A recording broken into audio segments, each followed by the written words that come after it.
Good morning, everyone. You're watching Rethink with Sahar, and this is Sahar. In this program, we try to rethink things, rethink ideas, and try to look at everything in a new light. So today we have with us David Allen Martin. You're welcome, David. And how are you doing today? I'm doing fantastic. Thank you so much for asking. You are welcome. So, you have recently written a book called Life Flight.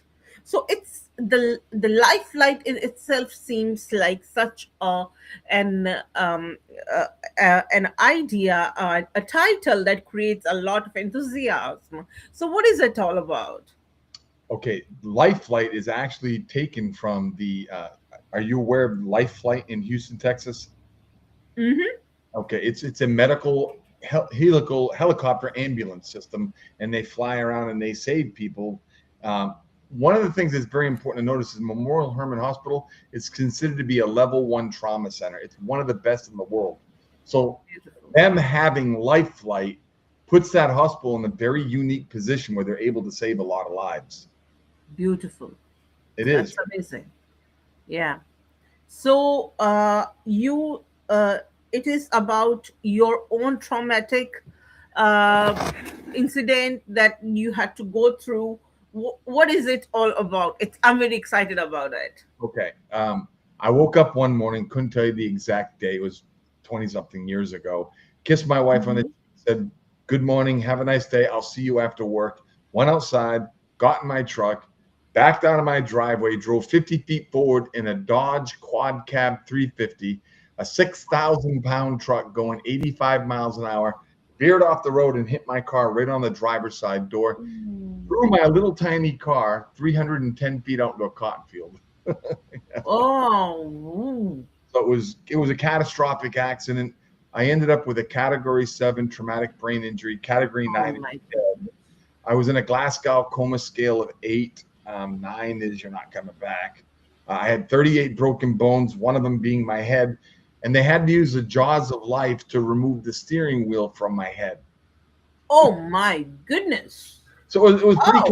catastrophic. They didn't expect me to live. And what's funny is when I arrived at the hospital, it's very important because there was a doctor by the name of Guy Clifton. And Uh-huh. he's considered to be one of the top neurologists or neurological surgeons in the whole world. And he just happened to be at this hospital.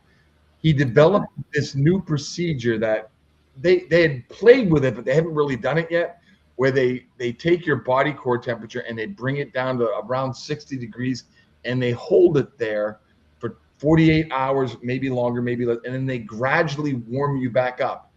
And the purpose of this is to prevent your brain from swelling. And when it hits the cranium, it squishes and it kills you.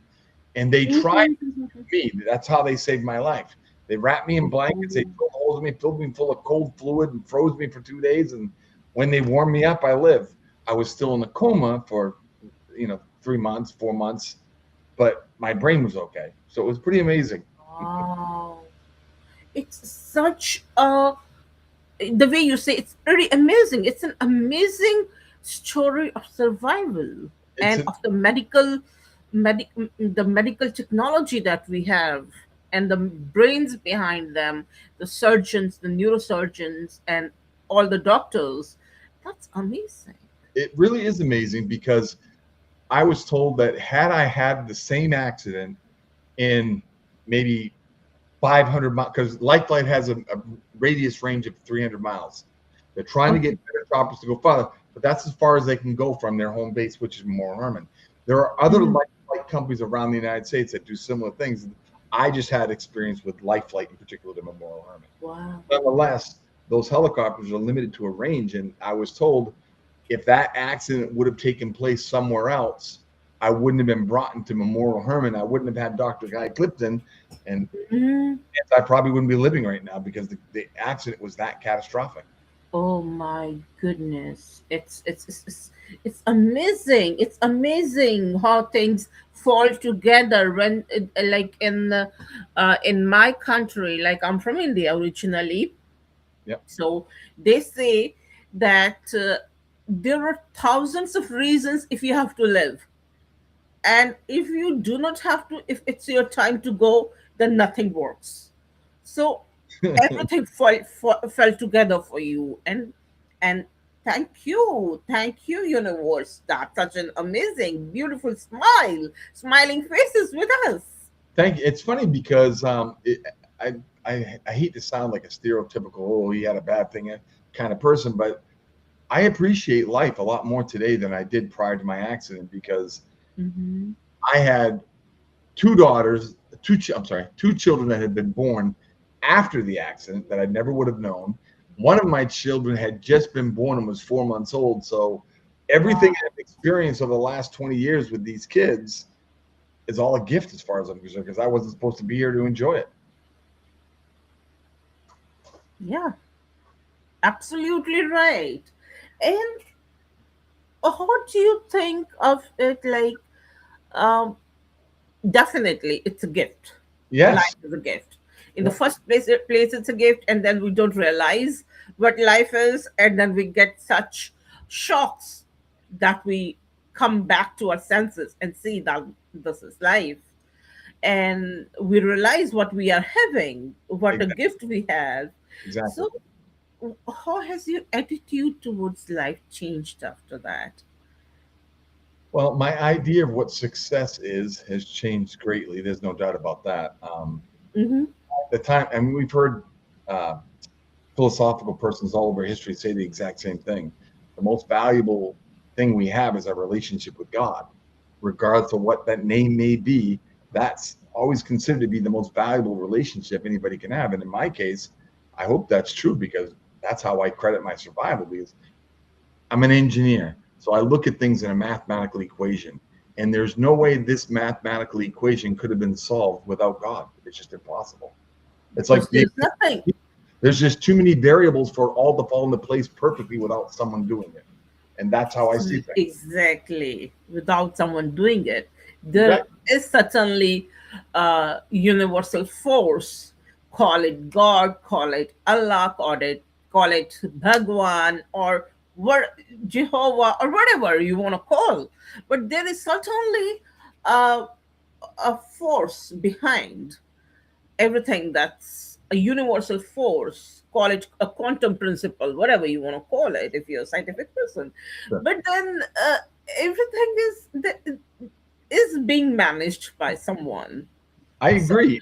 And I'm not trying to oversimplify it because I understand my Christian faith is not the same as the other people out there. We all have different ones. However, what I will say is the people in the world that do have a faith, whatever name they put on it, mhm, have more reason to be hopeful than people that don't have a faith. And that's one of the things exactly. we appreciate things so much because we have that hope because of our belief. And then at certain times, I feel like I actually always dice between being a believer and a non-believer. So I think so everybody goes through that in life, don't they? I think that's a very common thing for everyone to do. We all have questions, all right? my life has been a question. Exactly. Exactly. We don't have that's see, that's the thing. We don't have the answers, do we? No, we don't. No, we We don't. don't. But the universe we We live try to in look is for them. perfectly the universe we live in, and I'm an engineer, so I'm a scientist. My mind thinks this way. The universe we live in is extremely perfectly balanced. It's moving at the exact same speed it's ever started moving at. How's that possible? Exactly. How's that possible? Exactly. There's so many questions. Yes. And at But micro level, at macro level, and we just do not have any answers. There are some questions to which we have found some answers. Maybe we're able to find some more answers, but will we be able to find all the answers? That's a big question mark. Coming back to your book. yes, thank So, yeah, No, okay. it really is a good read. I've read it a couple times myself. I'm like, and I had a friend call me. This is someone that was very good friends with my wife, who passed away, mind you. So she's very close to my wife. I'm sorry. She called me about 2 days ago, and she told me, David, she goes, I saw you wrote a book. She goes, I bought it, and I've already read in like three. I've already read 3 chapters. And she goes, I can hear your voice talking, and I'm like, okay. Yeah, that's the most important thing, when the reader can feel like that the author is talking to them. You Exactly. know, And that she's is telling me that the story that I'm telling, she knows firsthand because she was there to experience some of that. So she knows the story. So hearing her point of view is pretty neat. exactly. So, did you interview, take point of views of different people that were involved in in this incident, who were in treatment, in taking you there, or it's completely your point of view, No, your version of the story? that's actually a nice question because one thing you need to understand before you read the book or while you're reading the book, or at least to know, is the accounts I'm talking about during from the moment of my accident until 5, 6, 8 months later, I have no memory. So everything you're reading about are not accounts from me. These are accounts that I have learned over the last 20 years from doctors and nurses and the people involved sharing these stories with me. This is what I'm able to put together of what happened. But Hmm. I have absolutely no memory of any of this whatsoever. So, how does that chunk of time feels for you? Like, of which you do not have any memory? Is it something dark? Is Nope. it something And full of? Uh huh. for me, it's instant. I remember the moment I bent over that morning. It was like 5:30 in the morning. I bent over to my wife and I gave her a kiss on the cheek and said, "Goodbye. I'll see you after work." I remember that as clear as day. That is my very last memory for 8 months, close to a year. I don't remember when I started remembering things because after I woke up from the coma, I was in what's called a comatic state, where maybe Okay. 10 minutes I was aware and talking, and the rest of the day I'd be out in La La and I had no clue where I was. And that went on for a period of time until I completely recovered. My doctor said my brain was rebooting. Hmm. So Yeah. all of my memories came from after I woke up. And what, how your perception of waking up has changed after that? The way you say that I woke up, we wake up every day. How is And it? you know what?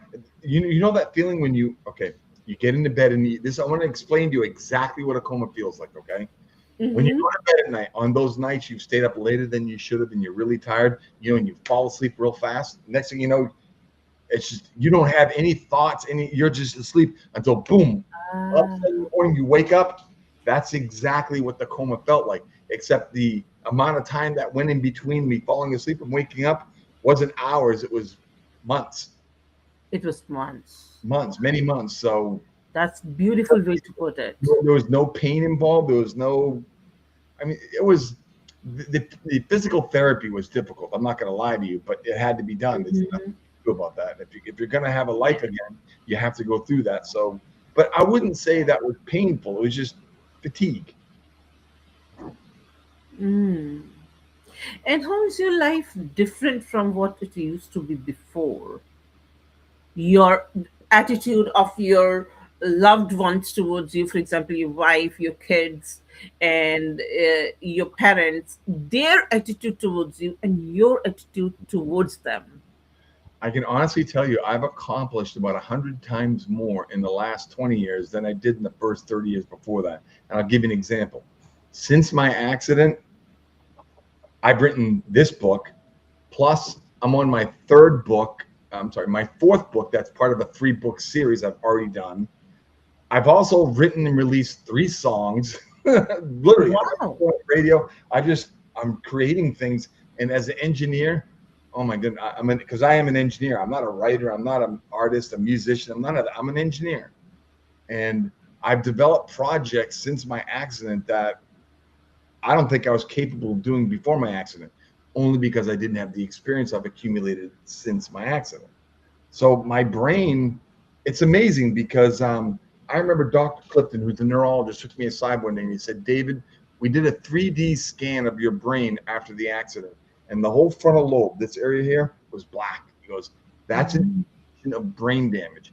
He goes, and then about 6 months after I got out of TIR, Texas Institute of Rehabilitation, they called me back to do another brain scan. They wanted to see what was changed. So he did the scan and he comes up to me and he goes, "David, you see the tip of that pen right there?" if I can put it perfectly. Mm-hmm. See that tip of that pen right there? I said, yeah. He goes, that's the only spot we saw inside your brain that's black. I said, what does that mean? Wow. He goes, we think it's just dried blood that didn't, but your brain completely rehealed. We've never seen that. And he said they think it's because of the freezing procedure that they did. It allowed my brain not to become permanently injured so it could reheal. It's just Mhm. amazing, amazing signs that I was in the right place to receive. Yeah, that you know, being at the right time at the right place, that is so important. So many lives are lost just because the time and the place are not right. Exactly. And I'll give you an example if I could. I think you'll like this. My wife passed away from what's called SUDEP, sudden unexplained death in epilepsy. This is Hmm. very, very rare because you figure maybe only 2 or 3% of the population has epilepsy. Out of that 2 or 3% of the population that has epilepsy, only 1 to 2% of them will ever die from SUDEP. It's very, very rare that someone dies. What happens is your brain goes into what's a grand mal seizure epidemic, and you go unconscious. And when you go unconscious, your tongue, the muscles in your tongue, which normally allow you to breathe while you're sleeping, they relax, Hmm. they shut off, allowing the tongue to rest in the back of the throat, and it suffocates. Yeah, And that's it how she died. happens. However, what's interesting is she went without air for so long that her brain started to swell because of the temperature increase. And my doctor told me, had we been able to pull this procedure on your wife, there's a pretty good chance she may have survived. Wow. It's ironic, isn't it? So now this treatment, where they put you in blankets and they bring your body core temperature, that's all over the United States, and I think the world now as a procedure they're using for people that have catastrophic brain injuries. So less people are going to have permanent brain injury after a head injury, and even better, more people are going to survive catastrophic brain injuries. So it's amazing science that people need to understand. This stuff's out there. The stuff's out there. There is hope now. Oh, these doctors are so brilliant. You have to understand. One of the doctors I had with his name was Dr. Guy Clifton. And again, Hmm. adding to one of the factors that makes this equation so insolvable, it's not funny. He happens to be, from what I was told, one of the best orthopedic surgeons in the world. He just happened to be on duty at my hospital the day I was brought in. Wow. So when my wrist here, this is all metal. He rebuilt that. My shoulder up here, it's all metal. He rebuilt that. My knee to my ankle, this is all metal inside. Wow. He rebuilt everything. But Oh had he my not been there, goodness. their first option was they were going to cut my leg off. And he said, "Hold on." He goes, "I think I can build it." So I have a titanium tibula. Wow. So it's amazing. What these It is people did. amazing It is, how things fall together. You know, and it's it's funny because do you remember the show called The $6 Million Man that used to be on TV?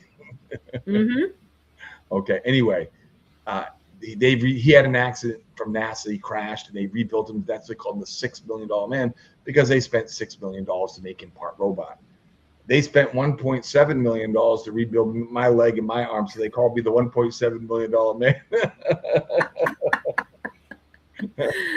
So well, me the and thing Steve Austin is, have something in common.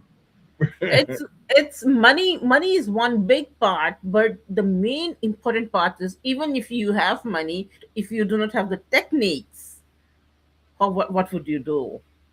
You But know. I have to tell you, there is one thing that every single doctor's agreed on was probably the most key component that saved my life. Okay. Hmm. When I arrived at the hospital, because my leg was basically almost ripped off my leg, my blood count was 4.2 units of blood. Typical person has 4 units of blood. So me having 4.2 units meant I had in total in my whole body 4 ounces of blood. Now, because of my faith, I'm one of Jehovah's Witnesses. I don't take blood transfusion because the Bible says to abstain from blood. So for me, I don't say, I know everybody's different. That's fine. But for me, Yeah. and I decided not to do that. And I had all the medical cards in my wallet. So the doctors they knew about this. So like, okay, we can't give him blood. So we have to use bloodless surgery on him. Well, one problem.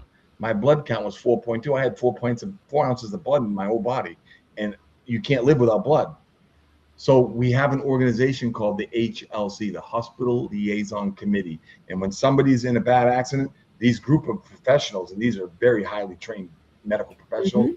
show up at the hospital to help these people to make sure they're getting the best medical care in the world. And that's what happened. I ended up getting treatments that not everybody gets because the HLC demanded, no, this is what's approved that you can do for them. And the hospital, they said, okay, great, we'll do it.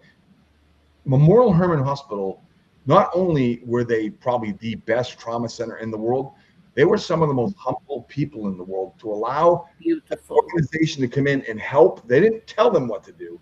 They just provided information for them so they could make better choices. And Memorial Hermann just cooperated with the HLC, and the HLC cooperated with Memorial Hermann, and everybody just worked together to save my life. It was amazing. And again, it brings me back to why I suspect only when Jehovah's involved in something like this do good results like that come out. There has to be a God. Yeah, there has to be a God. There has to be. I'm There sorry. has to. That's what I, anyway, There to has answer to your be question, someone, yeah, and to who's answer your question, managing. exactly. And to answer your question, that's what I took away from all of this. I was one of Jehovah's Witnesses prior to this happening, but after it happened, it just I don't think it made my faith in Jehovah better, but it made I guarantee you I know there's a God. I don't care what name you give him, there is a God, period. Because these things there's no way these things can happen. Anyway, I'm sorry to go with my book again, but the No, book no, no, no, no, no, no, no. It's all about your faith. The book is about it your is. faith in science, your faith in God, Jehovah, and everything all together. It's all about your life. So we're discussing that. And that's Nothing is exactly right. away from the topic. Thank you. So yeah, and so tell me something about Promises Kept series. What is this series? What's the what, ma'am? Promises Kept. I Oh, have okay. here foundation. Okay.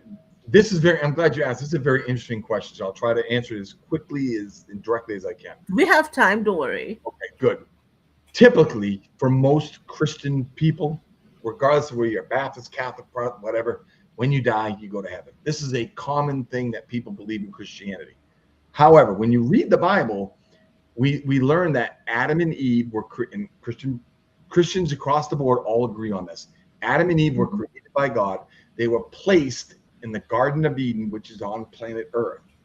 They Mhm. were told to become many, multiply, take care of the animals, multiply and become many. That's the command that God gave them. Now, when Adam sinned, he had judgment pronounced on him. And at that point, God said, because you listened to your wife instead of me, and I'm paraphrasing, you will die. Now, he didn't die that day. And Adam lived to be, I think it was 969 years, but he eventually died. Now, you have to ask yourself a question. Mhm. If Adam, who was put on earth, created perfect by God, put in paradise, if he didn't sin, where would he be today? Maybe thousands of years old, Yeah, and but no humanity. where would he be? He's Garden of Eden, I guess. on earth, right? He'd be on earth, right where Yeah. God. Okay, so he would be right where God put him, maybe in Mesopotamia somewhere. But the point is, he'd be alive because judgment wasn't cast on him until after he sinned. So Adam and Eve weren't created to die and go to heaven. They were created to live on the earth, populate it, and expand it and make it beautiful. We had a purpose, and I firmly believe that. So that's what Promises Kept is about. Because we all know if you are a Christian, you know that there's going to be a resurrection someday, correct? That's what Christians believe. Yeah. That resurrection is outlined in the Bible, in several different books of the Bible. It's outlined how it's going to take place. And there is a resurrection order. First, the anointed will be resurrected. And after that, then God's going to resurrect every single person that's ever lived on earth. That's the Bible says there'll be a resurrection of all those, the good and the bad. They're going to come back to where? To earth. They're coming back to live on earth. So we will work together to make earth a paradise. That's what promises. Exactly. But here's the best That's part, nice. because it says there's a resurrection order. And I'm sorry, I hope I'm not going off tape, but this is why this book's so exciting, because no one's ever told a story this way. So we're going to say timeline's going to be the day after Armageddon radio. Armageddon's here. Here's the day after Armageddon. From that point going forward,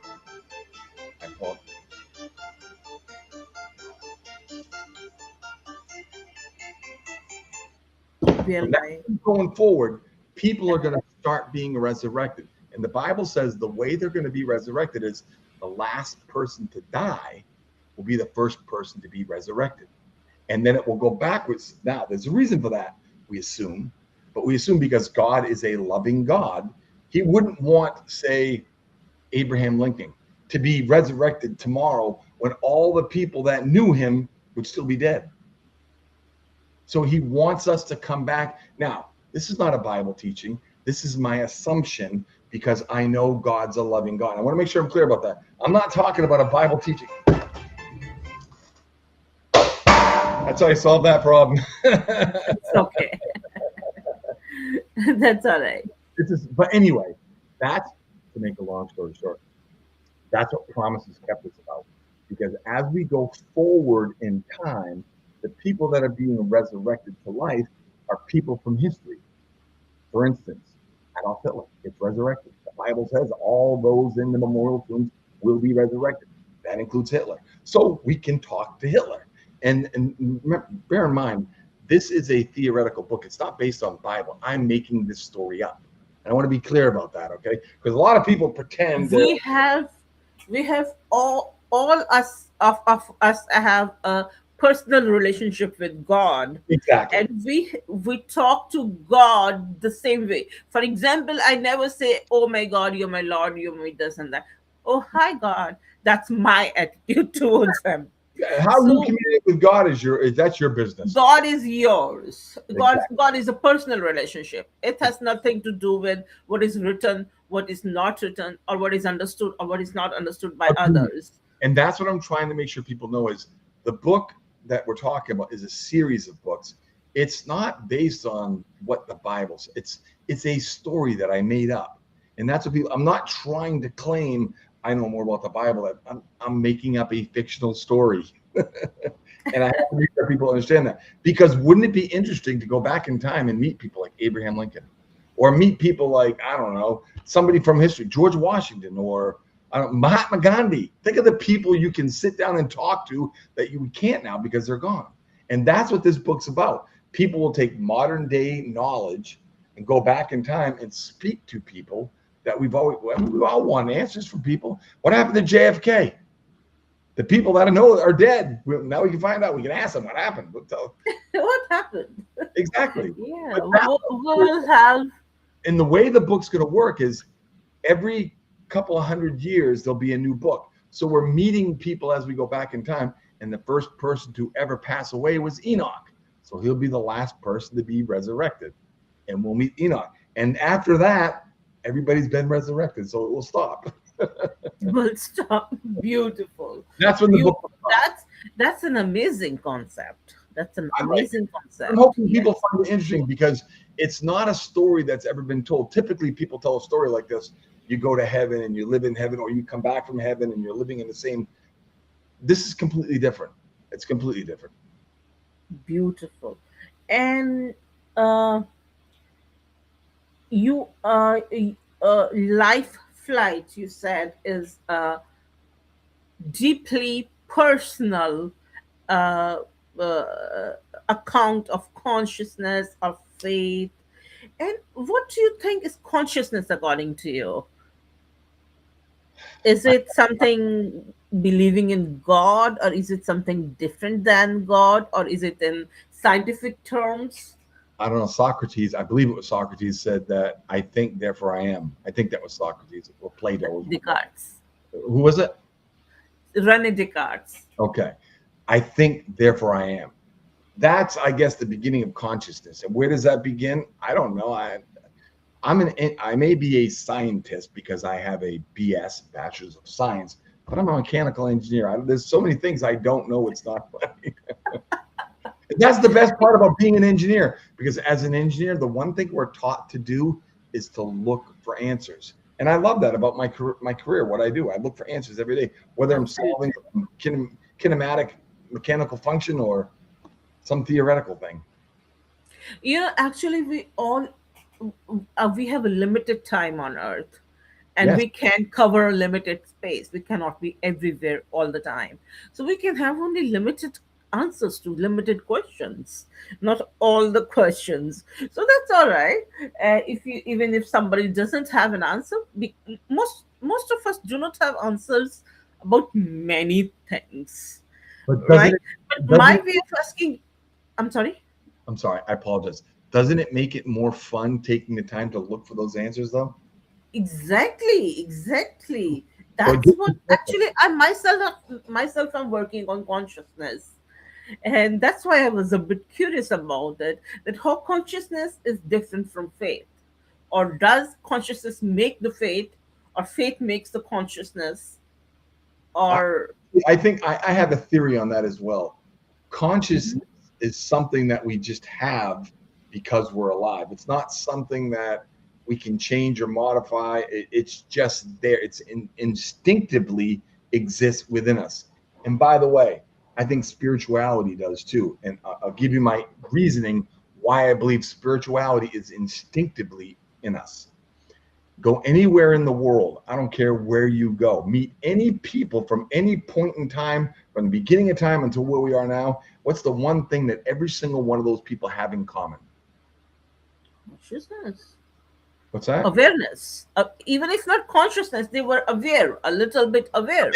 They have a spirituality. They have a Yeah, God of some type. Now, why is every single human species that's ever existed on Earth, every culture created a God? Whether you're from India and you have hundreds of gods, or you're from Germany and you have one, or you're from wherever you have one, you're monotheistic or tritheistic.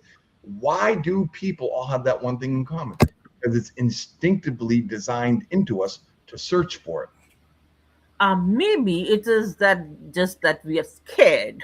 We were scared in the jungle and we wanted something. We do not want things to be in parts. So we designed someone who was uh, That's thought of exactly to right. be complete.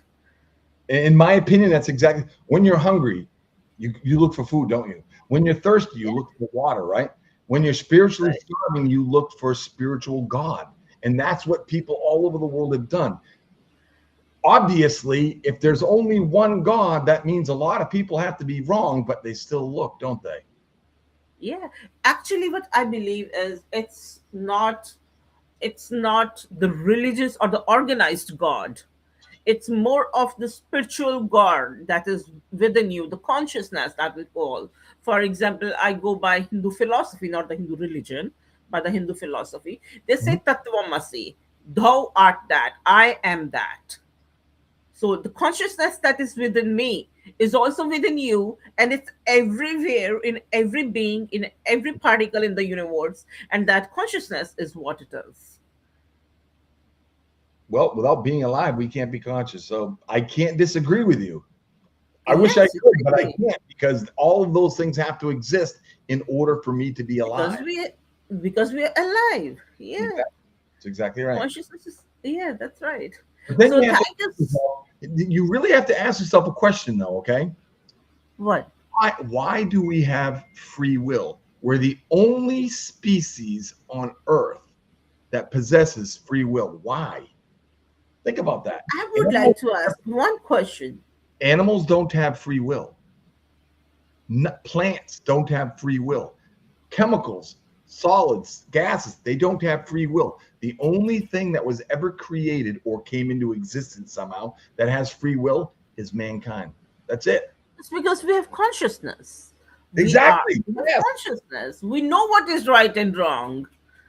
We are aware. That is the main thing. But And that the point is that can't happen by chance. That's impossible. The scientific side of me that understands math understands that this is an equation to the 10th power. It can't be solved. There's no possible way in the world you can take every species that's ever existed since the beginning of time until now and say the only one of them that's going to have free will is man. That's it. That's by design. That has to be by design. yeah, something somewhere, And by the way, maybe it is there. that's not the I don't. I'm sorry. Yeah. That's not the Christian in me saying that. That's the Yeah, science in me that's that's saying the that. No, science that is saying. mathematically, it's impossible. Yeah, maybe it's just a quantum god, not a god, some quantum god, not a religious god, Yep. something, but maybe something is there. Thank you so much. It was a beautiful discussion with you today. Well, the book is a lot of that's involved because a lot of the decisions that were made for me in this book, I'm sorry to just to go back to it, were made based on my things that I firmly believe in. And because of some of those decisions, I believe my outcome was better because of those decisions. So That's right. having that knowledge really helps. Exactly. That's right. We need to be thinking, not only living but thinking as well, being conscious, because that is the crux of us as human beings. Exactly. And by the way, there's not a single thought that I'm having today that 100 to a million people before me haven't already had. So all the different answers to any problem I'm going through has already been tried. I'm not going to do anything new. So why not learn Beautiful. people behind me? That's true. That's true. Nothing is happening for the first time ever. Nothing. Things are happening again. It's happening to us for the first time, but not in the universe for the first time. Exactly right. Yeah. So we can learn by these people. And in my personal experience, there's a lot of really good historic people that can teach us a lot of really smart things if you Oh just. yes. Oh yes. That's true. There has been a lot of wisdom. There have lived a lot of wise people on this earth, and we can definitely benefit from them. That's very true. And Exactly. one And of them is for instance, if I could, like Mahatma Gandhi, the yes. man I think was a lot more brilliant, smart than people give him credit for. And while I don't, he and I have different religious beliefs, taking that off the table because we should be able to do that, philosophically, the man was brilliant. And a Oh lot of yes. things he was saying are Christian belief things, which is why I think it connected with so many people. Exactly. Exactly. He was actually what Mahatma was saying, that it's one being, and you have to be peaceful. Yes. Peace was non-violence, because we all are, there's one consciousness and it's up pervading everywhere. And if you hurt anyone, you are in a way karmically hurting your own self. And regardless of how he spoke the message, what he taught was peace and love.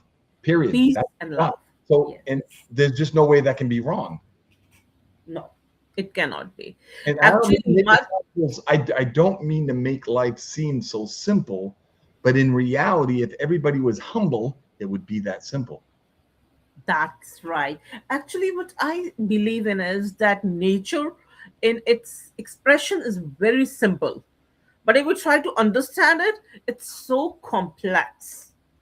For example, if you have to grow a tree and you have to grow a fruit in a lab, you cannot. It will be thousands of years before you arrive at that thing that you're able to make a fruit in a lab. But Exactly. what you do, you just sow a seed in the ground, and in a few years or maybe months, you have that beautiful fruit in your It hands does it by itself without us touching it. without us touching it. So Exactly. that's how nature is. That's how nature works. Yeah, Very that's good. Well, beautiful. again, going back to the book, there's a lot of that type of thinking in the book because, again, like I was saying before, I didn't get to make the decisions that are being made in this book. There are some very severe life and death decisions being made, not just about the procedures they would subject me to save my life, but also about how Mhm. those procedures could be done because of my faith. So a lot of people spent a lot of time communicating and talking to each other, and more importantly, listening to each other. Because my success, my life right now, it just wouldn't be possible if the doctors involved were didn't have the humility required to stop and listen because they gave me the best medical treatment anybody's ever received in the world. And I may be one person in 360 million that's ever received that type of medical care, but all because I listened. Period. Yes, that's right. Beautiful. And with that, I'll take your leave and I wish you a very good success, a wonderful success for your book Thank you. and a wonderful life ahead for you. And maybe our paths cross again sometime. Thank you so That'd be much. nice. Thank you. And thank you for doing this. I'm sorry that I'm so new to this, but you made this so enjoyable. Thank you. Thank you. Okay. Bye bye.